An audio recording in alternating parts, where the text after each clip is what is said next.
ಕರ್ನಾಟಕದ ಉಸಿರು, ತಂಗಾಳಿ ಮತ್ತು ಇತಿಹಾಸದ ಕಥೆಗಳಿಗೆ ಸ್ವಾಗತ. ಕರಾವಳಿ.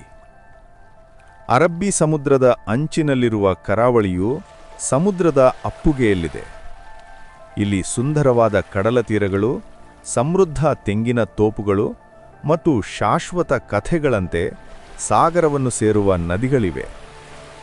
ಪ್ರತಿಯೊಂದು ಕಲ್ಲು ಇತಿಹಾಸವನ್ನು ಹೇಳುತ್ತದೆ. 88 ದಶಲಕ್ಷ ವರ್ಷಗಳಷ್ಟು ಹಳೆಯದಾದ ಸೇಂಟ್ ಮೇರಿಸ್ ದ್ವೀಪದ ಜ್ವಾಲಾಮುಖಿ ಶಿಲೆಗಳಿಂದ ಆಳುಪ ರಾಜವಂಶದ ರಾಜಧಾನಿಯಾಗಿದ್ದ ಪ್ರಾಚೀನ ಬಂದರು ಪಟ್ಟಣವಾದ ಬಾರಕೂರ್ವರೆಗೆ ಎಲ್ಲವೂ ಇತಿಹಾಸದ ಪುರಾವೆಗಳು.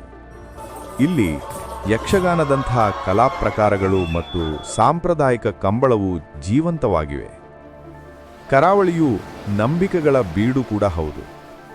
ಇಲ್ಲಿ ಕಡಲತೀರದಲ್ಲಿ ನಿಂತಿರುವ ಮುರುಡೇಶ್ವರ, ಕೊಲ್ಲೂರು ಮೂಕಾಂಬಿಕಾ ಮತ್ತು ಉಡುಪಿ ಶ್ರೀಕೃಷ್ಣನಂತಹ ಆಧ್ಯಾತ್ಮಿಕ ಸ್ಥಳಗಳಿಗೆ ಪ್ರತಿವರ್ಷ ಲಕ್ಷಾಂತರ ಭಕ್ತರು ಬರುತ್ತಾರೆ. ಕರಾವಳಿಯು ತನ್ನದೇ ಆದ ವಿಶೇಷ ಖಾದ್ಯಗಳನ್ನು ಹೊಂದಿದೆ. ಮಂಗಳೂರಿನ ಗೀ ರೋಸ್ಟ್ನಿಂದ ನೀರ್ದೋಸೆಯವರೆಗೆ ಕರಾವಳಿಯ ಅಡುಗೆಗಳು ಸಮುದ್ರದ ಉಪ್ಪಿನ ಆತ್ಮವನ್ನು ಹೊಂದಿವೆ. ಕರಾವಳಿಯು ವಿವಿಧ ಧರ್ಮಗಳ ಸಂಗಮವಾಗಿದೆ. ಇಲ್ಲಿ ಹಿಂದೂ ದೇವಾಲಯಗಳು, ಪ್ರಾಚೀನ ಮಸೀದಿಗಳು, ಭವ್ಯವಾದ ಚರ್ಚ್ಗಳು ಮತ್ತು ಜೈನ ಬಸದಿಗಳು ಶತಮಾನಗಳಿಂದಲೂ ಸಾಮರಸ್ಯದಿಂದ ಬದುಕುತ್ತಿವೆ.